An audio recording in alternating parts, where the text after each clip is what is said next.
The black SUV pulled up to the back entrance of the warehouse just as the sun was starting to rise. Robert Chen sat in the back seat, staring at the building he technically owned but had never actually visited. 53 years old, worth over $3 billion, and he was about to spend the next few weeks mopping floors. His assistant handed him a worn duffel bag through the window. Inside were used work boots, faded jeans, and plain gray shirts. The kind of clothes that wouldn't draw any attention. "Are you sure about this, sir?" his assistant asked for probably the 10th time that week. Robert nodded. "I've been getting emails for months now, anonymous ones. People saying the conditions here are terrible, that management doesn't care, that workers are being treated like machines. I need to see it myself." "We could just send an inspection team. And everyone would put on a show, clean everything up, be on their best behavior. No, I need to see what really happens when nobody thinks the boss is watching."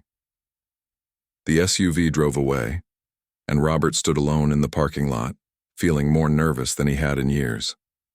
He'd given presentations to thousands of people, negotiated billion-dollar deals, met with presidents and prime ministers.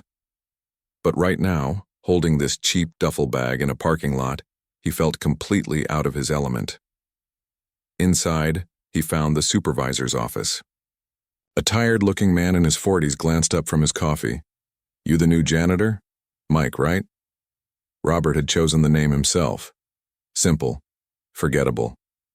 "Yeah, that's me. First day." "Great. We need the help. Last guy quit 2 weeks ago. Said the work was too hard." The supervisor laughed, but there wasn't much humor in it. "Sign these papers. Your shift starts at 6, ends at 3. 30-minute lunch at noon. Bathroom breaks, you figure it out. Questions?" Robert shook his head. The supervisor handed him a time card and pointed down a hallway.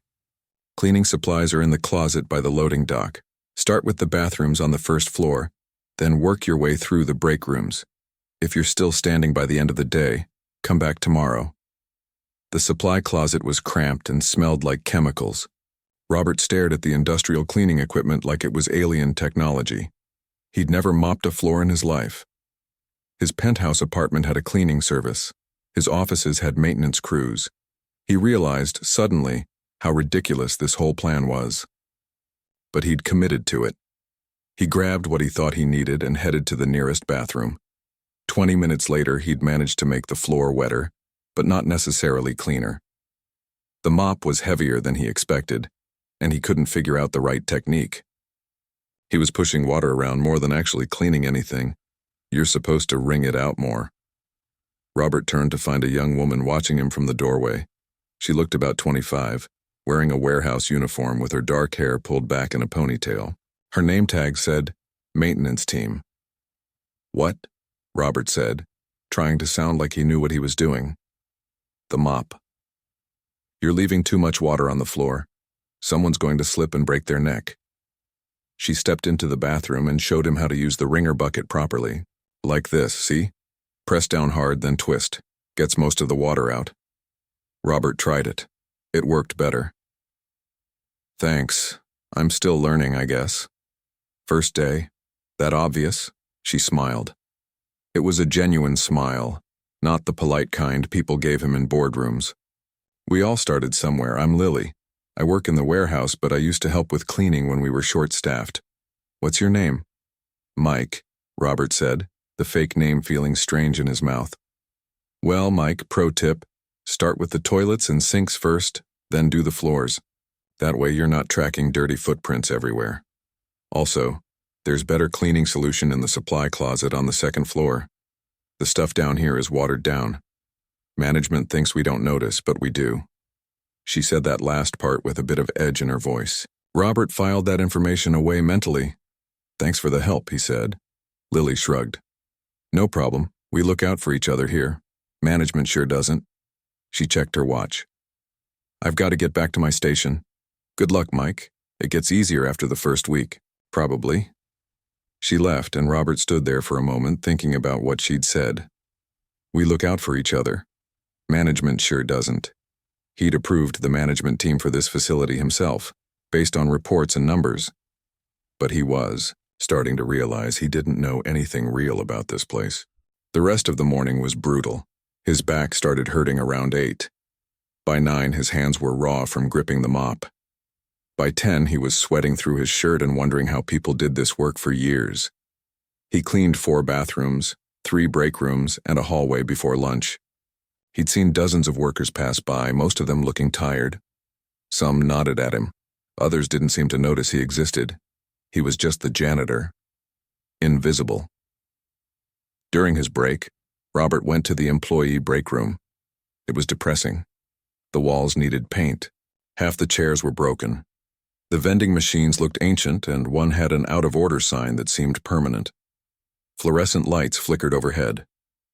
He bought a pack of crackers from the working vending machine and sat in the corner. Around him, workers ate their lunches. Most had brought food from home, a few had vending machine meals like his. Nobody looked particularly happy. "Hey, Mike," Lily dropped into the chair across from him. She had a worn lunch bag and a thermos. "How's your first day going?" she asked. "I'm still alive," Robert said. "That counts for something." She laughed. "That's the spirit. It gets better. Your body adjusts." She opened her lunch bag and pulled out a container of homemade food. Rice, beans, some kind of chicken. It smelled amazing compared to his stale crackers. They talked while she ate. She told him she'd been working at the warehouse for 3 years. She also had a second job at a grocery store in the evenings. Between the 2 jobs, she was pulling in enough to support herself and help her mom with medical bills. "Your mom sick?" Robert asked. "Diabetes. The insulin costs are insane. Her insurance barely covers anything." Lily said it matter-of-factly, like it was just another problem to deal with. "But we manage, and I'm taking online classes at night, business degree. Someday I want to run my own place. Something small, maybe a coffee shop or a bookstore, somewhere people actually want to be." "That's a lot to handle," Robert said. "You do what you have to do." She looked at his crackers. "Is that your lunch?" "Yeah. I forgot to bring anything from home. Still getting used to the schedule." Lily frowned. She pushed her container toward him. "Here, take some. My mom always packs too much anyway." "I can't take your food." "Sure you can. Look, Mike, you seem like a nice guy, but you look like you're about ready to collapse. Eat something real. Come on." Robert hesitated. When was the last time someone had offered to share their lunch with him? Years ago? Maybe decades? In his world, business lunches were about networking and deals. This was different. This was just kindness. He took a small portion, not wanting to take too much. It tasted better than anything he'd eaten in weeks. "Thank you," he said, and meant it. Lily smiled. "That's what people do, right? Help each other out. God knows nobody else is going to help us." They sat in comfortable silence for a moment. Around them, other workers were finishing their lunches, checking their phones, gathering their strength for the afternoon shift. Robert watched them and realized he'd never actually seen his employees like this. Just as people, tired people doing hard work for not enough money. "Why'd you take this job?" Lily asked suddenly. "You seem older than most people who start here. Usually it's just people who can't find anything else." Robert had prepared an answer. "My wife passed away last year. Had a good job before, but after she died I just needed something different, something to keep me busy." It was partially true. His wife had passed away 3 years ago. Cancer. He'd thrown himself into work afterward, spending even more time at the office, making more money, growing the company. But somewhere along the way, he'd lost touch with what the company actually was, what it meant to the people who worked for it. "I'm sorry," Lily said softly. "That must be hard." "It is," Robert said. "But you keep going, right?" "Like you said, you do what you have to do." Lily nodded. "Exactly." She checked the time and stood up. "Break's over. I've got to get back. See you around, Mike. And seriously, bring real food tomorrow. Those crackers are going to kill you." She left, and Robert sat there for another minute thinking. This was only his first day, and he was already seeing problems. The facilities were run down. The workers were exhausted, and people like Lily were working themselves to death just to afford basic medicine for their families. He'd approved the budgets that created these conditions. He'd signed off on the cost-cutting measures that led to watered-down cleaning supplies and broken chairs.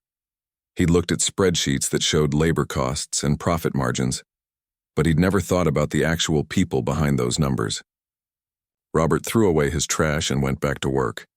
His back still hurt, his hands were still raw, but he had a purpose now. He needed to see everything, understand everything, and then he needed to fix it. But first, he had to finish mopping the second-floor hallway, one step at a time. By the end of his first week, Robert's entire body ached. Muscles he didn't know he had were screaming at him. But he kept showing up every morning at 6, punching his time card and doing the work. And every day at lunch, Lily would find him. It started to become a routine. She'd sit down with her homemade lunch and they'd talk, sometimes about nothing important, just regular conversation. Other times, she'd share more about her life, her struggles, her dreams. Robert found himself looking forward to those 30 minutes more than anything else in his day. On Monday of his second week, Lily sat down with an extra container. "What's this?" Robert asked. "Lunch for you. My mom made extra last night and I told her about you. She insisted I bring you some." Lily pushed the container across the table. "And before you say no, you should know my mom doesn't take no for an answer. Trust me, it's easier just to accept." Robert opened the container. Homemade tamales, rice and beans. The smell made his mouth water. "I can't keep taking your family's food," he said, even as he picked up the fork. "You're not taking it. We're giving it." "There's a difference." Lily opened her own lunch. "Besides, Mom likes having someone else to cook for. Since Dad died, it's just been the two of us. She misses having a full table." They ate in comfortable silence for a few minutes. Robert had never tasted anything so good. In his real life, he ate at expensive restaurants, had private chefs, attended catered events with fancy food. But this simple homemade meal, made with care by someone who didn't even know him, meant more than any of that. "How's your mom doing?" Robert asked. "With the diabetes?" Lily's expression darkened a little. "She's managing, barely. The insulin costs keep going up. Last month, she had to choose between buying her full dose or paying the electric bill. She chose the electric bill and just took less insulin than she's supposed to." Robert felt his chest tighten. "That's dangerous, I know. But what choice does she have? The insurance from this place is a joke. The deductible is so high, it basically doesn't cover anything until you've already spent thousands of dollars. And on what they pay us here?" Lily shook her head. "We're stuck." Robert wanted to tell her right then that he was the CEO, that he could fix this, that he'd make sure her mother got the medicine she needed. But he couldn't, not yet. He needed to understand everything first. "See the full picture? There's got to be something that can be done," he said carefully. Lily laughed, but it was bitter. "Like what?" "We've complained to management 100 times. They don't care. We're just numbers to them. They look at spreadsheets, not people." She took a bite of her food. "Sorry, I don't mean to dump all this on you. You've got your own problems." "Don't apologize," Robert said. "I asked. And I care." She smiled at him then, a real smile that reached her eyes. "You're different, Mike. Most people here, they just keep their heads down. Don't make waves. But you actually listen, if only she knew." Robert, the CEO, never listened. He sat in meetings and thought about the next meeting. He looked at reports and saw numbers, not people. But Mike the janitor, the person he was pretending to be, was learning to actually pay attention. After lunch, Robert went back to work. But he wasn't just cleaning anymore. He was observing, taking mental notes of everything wrong with the facility. The safety equipment was outdated. The emergency exits were partially blocked by boxes. The ventilation system was clearly not working properly because the air felt stale and heavy. Workers were lifting heavy boxes without proper equipment, risking their backs. The break room water fountain had been broken for 6 months, according to a sign someone had taped to it. On Wednesday, Robert was cleaning near the loading dock when he overheard a conversation between 2 workers. They didn't notice him. "Nobody ever noticed the janitor. I'm telling you, I can't afford to miss any more days," one of them was saying. He was a younger guy, maybe 30, with a bandage on his hand. "They already gave me a warning." "But your hand is infected," his coworker said. "You need to see a doctor. Can't afford it. The urgent care wants $200 just to look at it." "I don't have $200. I'll just keep cleaning it and hope it gets better." "What if it doesn't?" "Then I guess I'll lose the hand." He said it like a joke, but Robert could hear the fear underneath. They walked away and Robert stood there gripping his mop, feeling sick. A man was risking losing his hand because he couldn't afford a $200 doctor visit, and he worked for a company worth billions. That evening, after his shift, Robert didn't go straight home. Instead, he stayed late, volunteering to help with extra cleaning. The night shift supervisor seemed surprised but didn't question it. Free labor was free labor. Around 7, he saw Lily rushing through the building, heading for the exit. "Hey, Mike," she called out. "What are you still doing here?" "Overtime. Trying to make some extra money." She nodded, understanding immediately. "I've got to run. Second job starts at 7:30. See you tomorrow." She was out the door before he could respond. Robert checked his watch. Her shift here ended at 3. It was now 7. That meant she'd been here for 13 hours and now she was going to work another job. How many hours until she got home? Midnight later, he finished his cleaning and left the building. His driver was waiting in the parking lot, far enough away that no one would notice. Robert got in the back seat and sank into the leather cushions. "How was your day, sir?" his assistant asked. "Terrible," Robert said, "and enlightening." He spent the drive back to his penthouse thinking about everything he'd learned. When he got home, he didn't relax. Instead, he went to his home office and started pulling up files on his computer. Employee health insurance policies, wage structures, facility maintenance budgets, everything. The numbers told a story he'd been too blind to see before. His company had cut costs over the years to increase profit margins. That was normal business. But those cuts had real consequences. Lower wages meant people like Lily working 2 jobs. Worse health insurance meant people risking their lives because they couldn't afford medicine. Delayed maintenance meant unsafe working conditions. He'd approved all of it. Signed off on every cost-cutting measure because it looked good on paper, but he'd never thought about the human cost. Robert worked until 3 in the morning, making notes, planning changes. When he finally went to bed, he couldn't sleep. He kept thinking about Lily's mother rationing her insulin, about the worker with the infected hand, about all the people suffering because of decisions he'd made from an air-conditioned office without ever seeing the real impact. The next morning, he was back at the warehouse at 6, exhausted but determined. He was starting to understand the pattern now, the way the system was designed to squeeze every bit of productivity out of workers while giving them as little as possible in return. It was efficient, it was profitable, and it was wrong. Thursday afternoon, something happened that changed everything.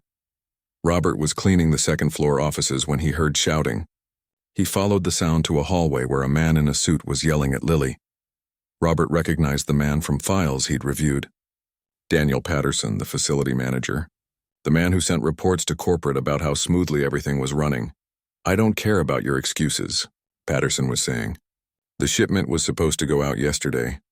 "Yesterday? Do you understand how that makes me look?" "I'm sorry, sir, but the forklift broke down," Lily said. Her voice was steady, but Robert could see her hands shaking. "I reported it to maintenance 3 times, but nobody came to fix it. I did the best I could loading by hand, but I don't want to hear it. This is going in your file. One more screw-up like this and you're done. Understand?" "Yes, sir." "And stop wasting time chatting with the janitor during lunch. I've noticed you 2 sitting together. This isn't a social club. Get back to work," Patterson stormed off. Lily stood there taking deep breaths, clearly trying not to cry. Robert wanted to go to her, but she turned and walked quickly toward the bathroom before he could say anything. Robert, however, followed Patterson. He found the manager in his office on the phone, laughing about something. When he hung up, Robert knocked on the open door. "What?" Patterson snapped. "Sorry to bother you, sir. I'm the new janitor. Just wanted to check if your office needs cleaning." Patterson barely looked at him. "Yeah, sure, whatever, just don't touch anything on my desk." Robert went in and started emptying the trash. While he worked, he listened.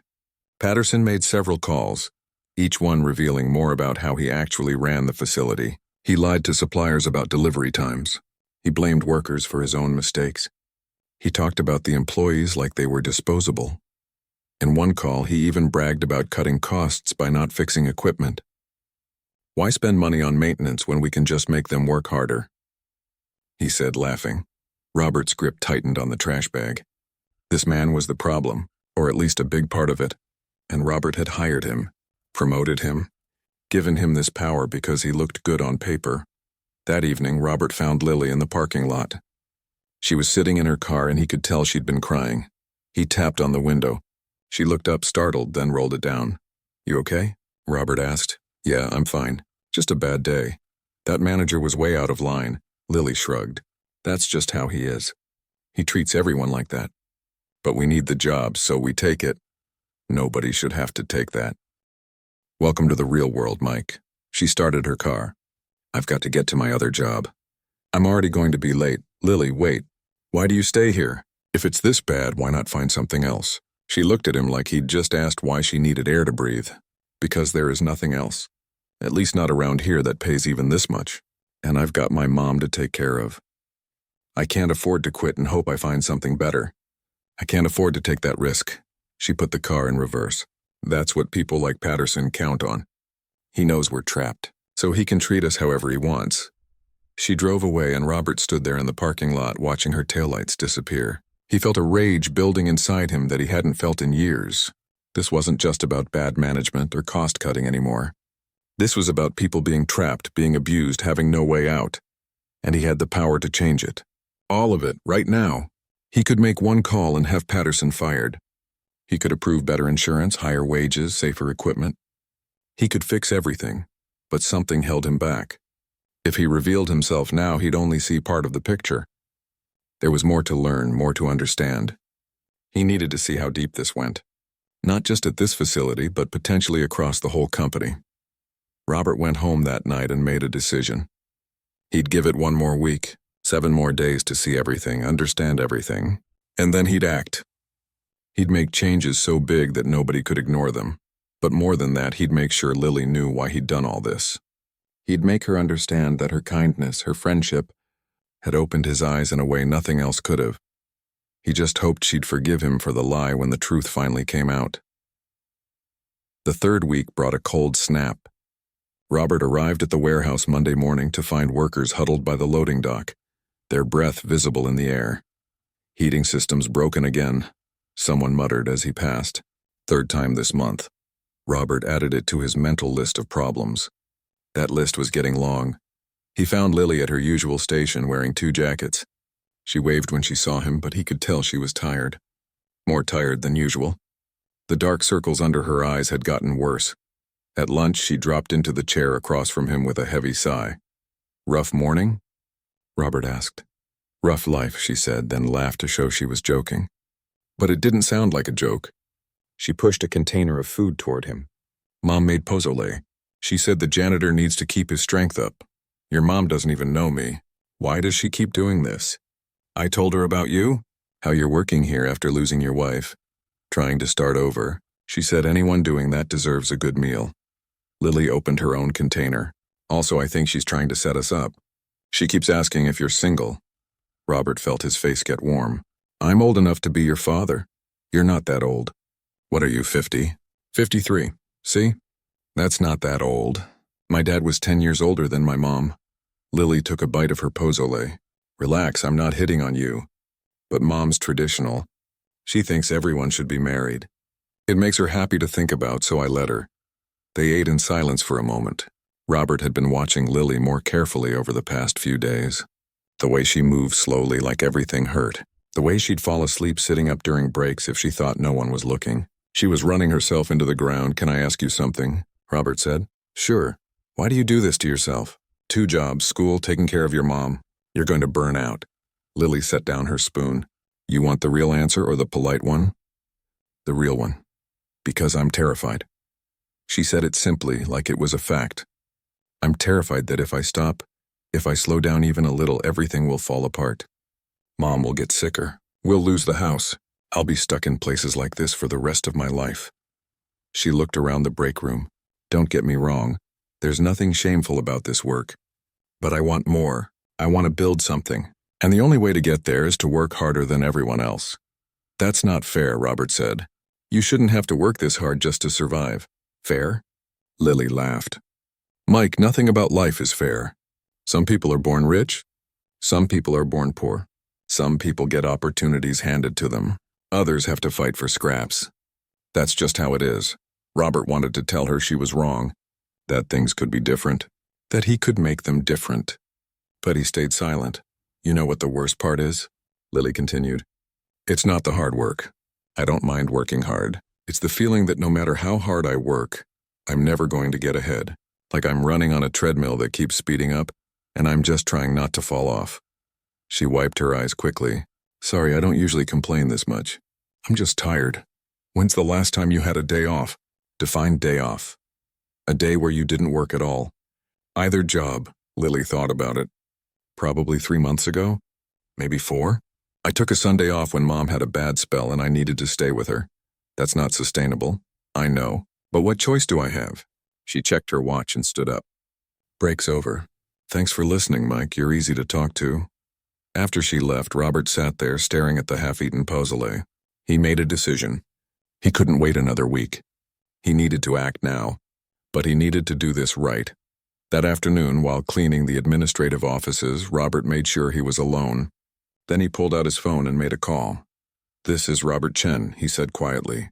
I need you to put together a complete analysis of our employee benefits across all facilities. Insurance, wages, working conditions, everything. And I need it by tomorrow morning. Tomorrow? His assistant said. Sir, I don't care if you have to work all night. Get it done. And I want solutions, not just problems. Real solutions that we can implement immediately. He hung up and went back to mopping, his mind racing. He'd seen enough. More than enough. It was time to stop observing and start fixing things. But something happened that evening that made everything more complicated. Robert was cleaning the offices after hours when he heard voices. He recognized one of them. Patterson, the facility manager. The other voice belonged to someone from corporate. Robert moved closer, staying out of sight. The CEO wants a full report on this facility, the corporate voice was saying. Performance metrics, cost efficiency, employee satisfaction. The works. Robert's blood went cold. Someone from headquarters was already investigating. But why? Had someone figured out what he was doing? Employee satisfaction? Patterson laughed. They're satisfied enough. Nobody's quit this month. That's not what the anonymous complaints say. Apparently someone's been sending emails directly to Mr. Chen's office. Detailed complaints about working conditions, safety violations, management issues. So the emails hadn't been anonymous after all. Someone was still sending them even while Robert was here undercover. Look, Patterson said, and Robert could hear the nervousness in his voice now. I run a tight ship. If some people can't handle it, that's their problem. We're meeting all our targets. Exceeding them, actually. By cutting corners on safety and maintenance? That's not cutting corners. That's efficiency, the corporate investigator sighed. Just get me the reports. And Patterson, if Mr. Chen himself decides to visit, make sure everything looks perfect. Understood? Understood. They left and Robert stood in the dark hallway, his mind spinning. Someone was still sending complaints. Someone who didn't know he was already here. He needed to find out who before this whole thing blew up in his face. The next day, Robert arrived early. He wanted to talk to Lily before the morning shift started, but she wasn't there. Her station was empty. He asked around, but nobody had seen her. During his morning break, he tried calling the phone number she'd given him for emergencies, but it went straight to voicemail. A knot of worry formed in his stomach. She didn't show up for lunch either. Robert ate alone, staring at the empty chair across from him. At 2 o'clock, just before his shift ended, Lily rushed in through the loading dock entrance.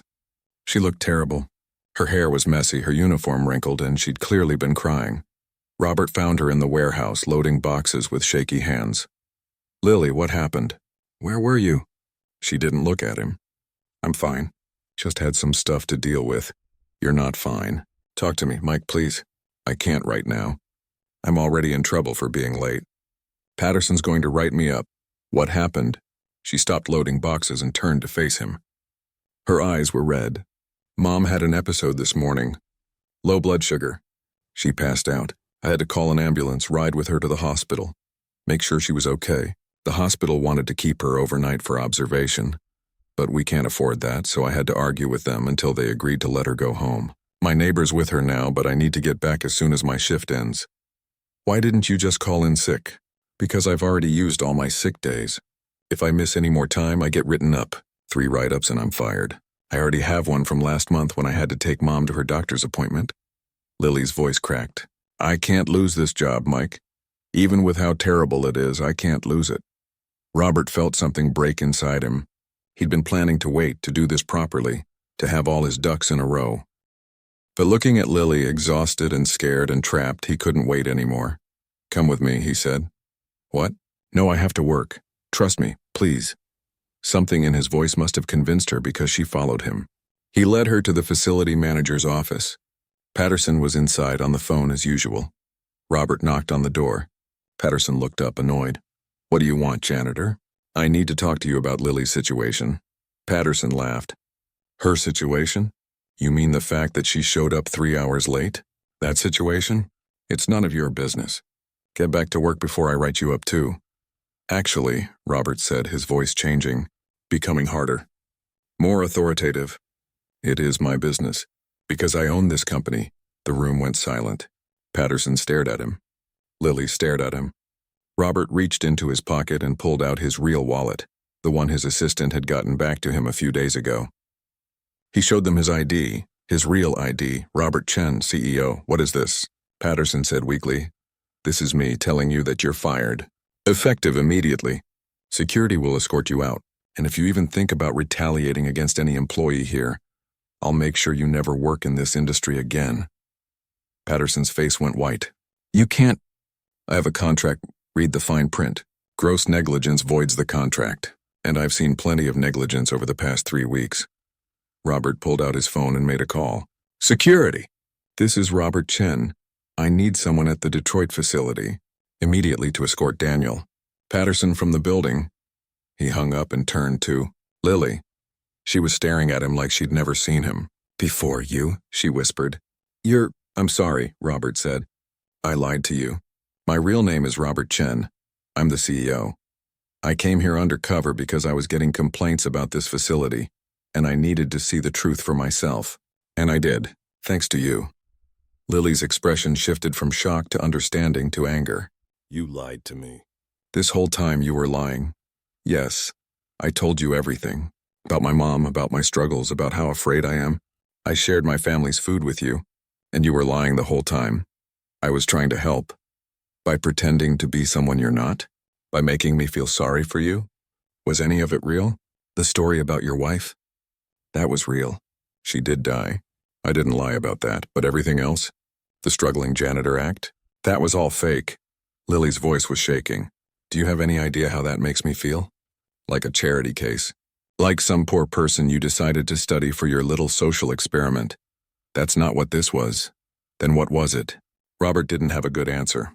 Security arrived before he could figure one out. They took Patterson away, the man protesting the whole time but ultimately powerless. When they were gone, Lily was still standing there, arms crossed, glaring at Robert. I need to make changes, Robert said. Real changes. Better pay, better insurance, safer working conditions. And I need people who understand what it's like to work here to help me do it right. I want you to be one of those people. Why me? Because you're smart. Because you care. Because you showed kindness to someone you thought was just a janitor. And that says everything about who you are. I showed kindness to Mike, Lily said. I don't know Robert Chen at all. She walked out, leaving Robert standing alone in Patterson's office. He'd imagined this moment differently. He'd thought she'd be grateful, maybe even happy. Instead, she was hurt, betrayed, and he couldn't blame her. He'd fixed one problem by firing Patterson, but he'd created another by breaking Lily's trust. And he had no idea how to fix that. The next morning, Robert didn't bother with the disguise. He showed up in a suit, arriving in the black SUV with his assistant. Word had spread quickly. The CEO had been working undercover as a janitor. Everyone knew. Robert called an all-staff meeting in the warehouse. Workers filed in, confused and nervous. Some had heard rumors about the firings. Others had no idea what was happening. They gathered around a makeshift platform, whispering to each other. Lily stood in the back, arms crossed. She wouldn't look at him. Robert took a breath and addressed the crowd. My name is Robert Chen. I'm the CEO of this company. For the past 3 weeks, I've been working here as a janitor named Mike. I did this because I was getting anonymous complaints about working conditions and I needed to see the truth for myself. I couldn't trust reports from management because, as it turns out, management was lying. A murmur went through the crowd. I've seen things here that I'm ashamed of. Unsafe equipment, Inadequate healthcare. Workers afraid to take sick days because they might lose their jobs. People getting yelled at for problems that weren't their fault, and I take responsibility for all of it. These things happened because I wasn't paying attention, because I was looking at numbers on spreadsheets instead of seeing real people. He paused, scanning the faces in front of him. Tired faces, hopeful faces, skeptical faces.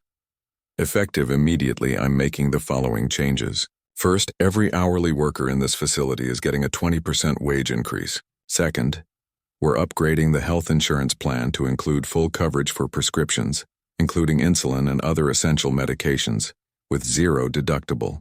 Third, we're investing $2 million in facility upgrades, including new equipment, better safety features, and fixing everything that's been broken or neglected.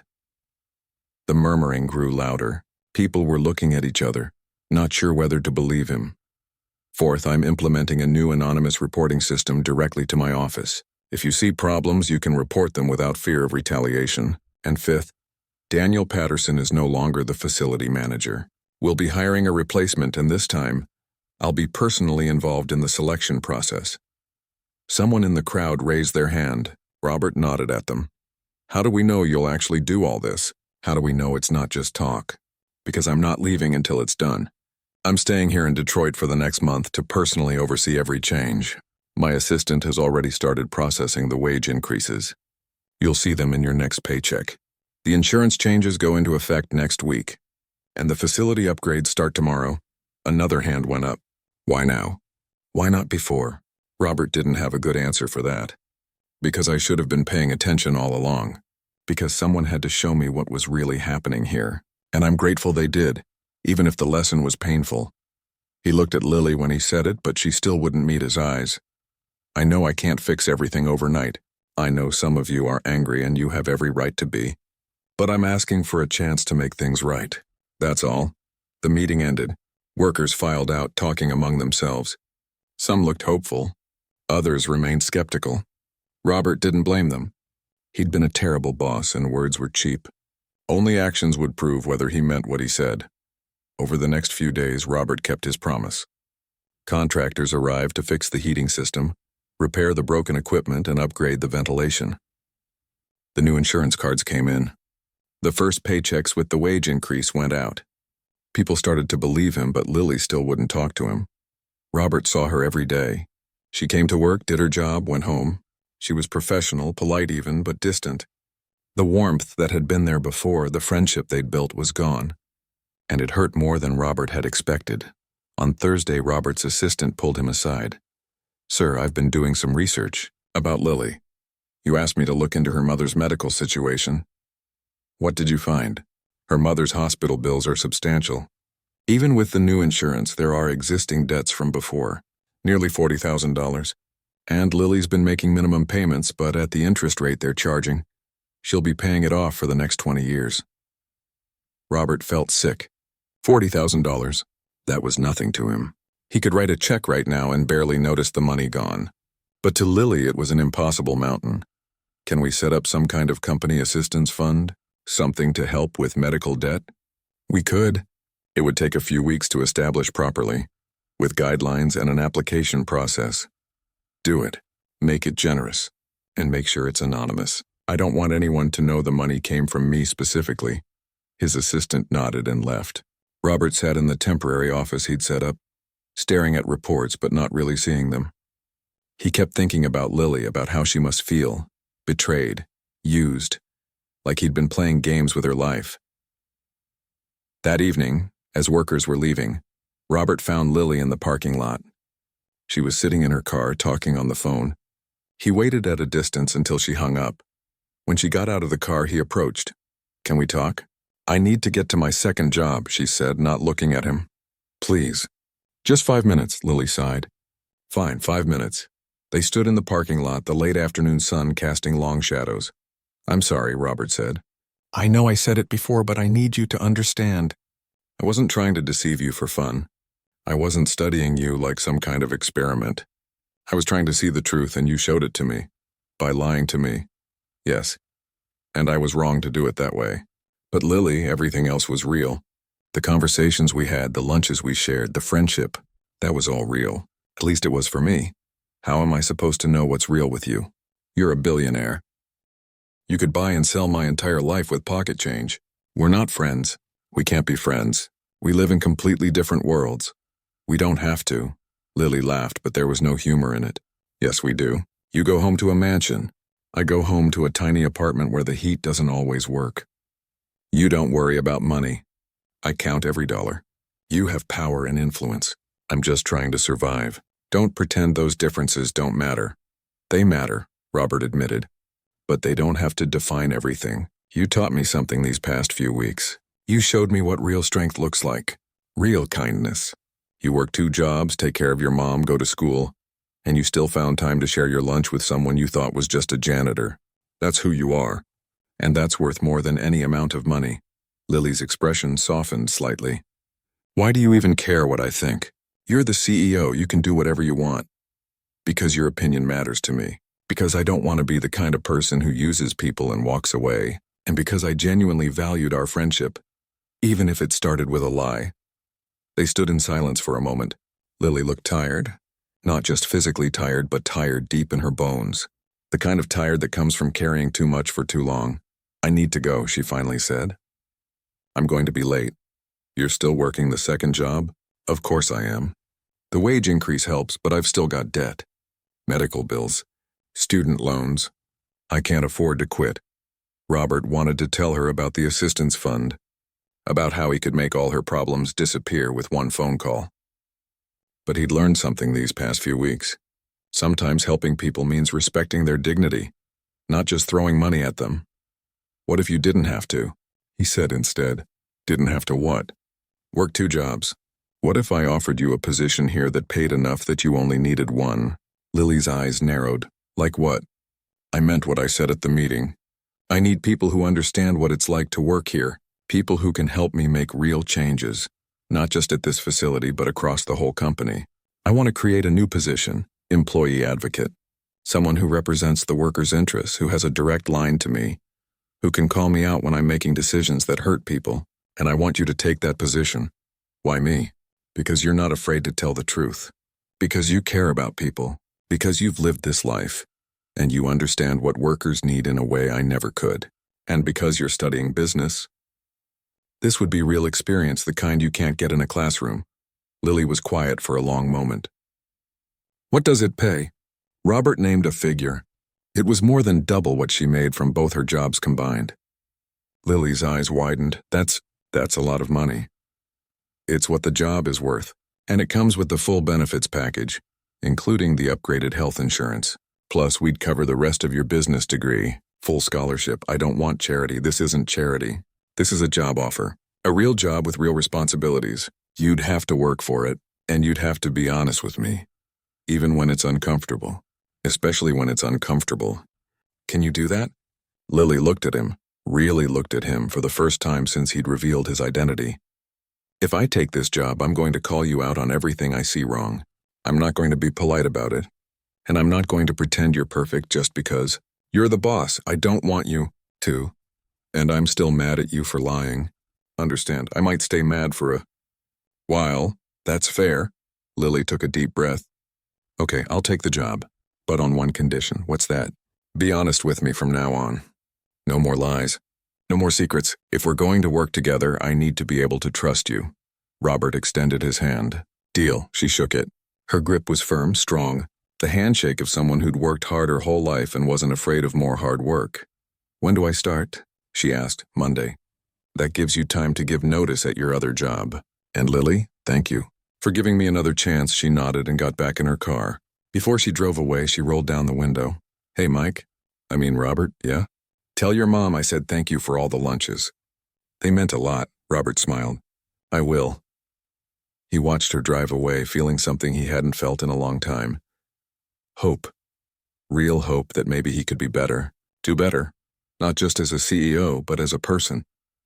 The next day, Robert made more changes. He met with the remaining managers, the ones who hadn't been fired, and laid out his expectations.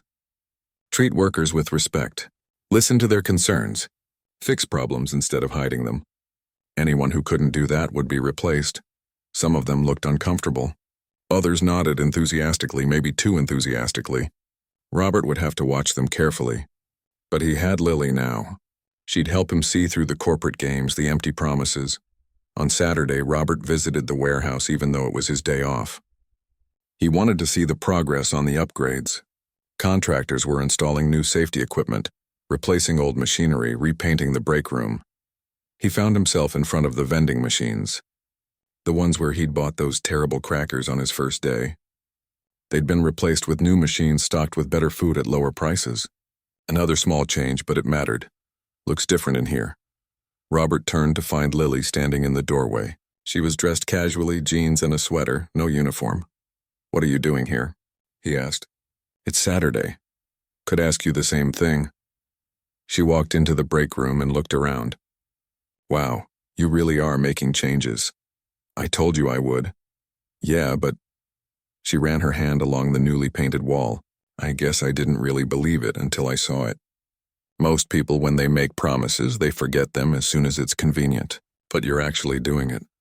Is that so surprising?" "A little bit, yeah." She turned to face him. "I've been thinking about what you said. About being honest. And I realized I haven't been completely honest with you either." "What do you mean?" "I was angry about the lying. I still am, a little. But I was also scared. Scared that maybe the only reason you were being nice to me was because you felt guilty, or because you needed something from me. Rich people don't usually care about people like me unless they want something. I don't want anything from you except your honesty and your help making things better. I know that now, or at least I'm starting to believe it." Lily sat down in one of the new chairs. "My mom's doing better, by the way. The new insurance already kicked in. She got her medication this week without having to ration it. She cried when I told her she didn't have to choose between medicine and bills anymore." Robert sat down across from her. "I'm glad. She wants to meet you. The real you, I mean.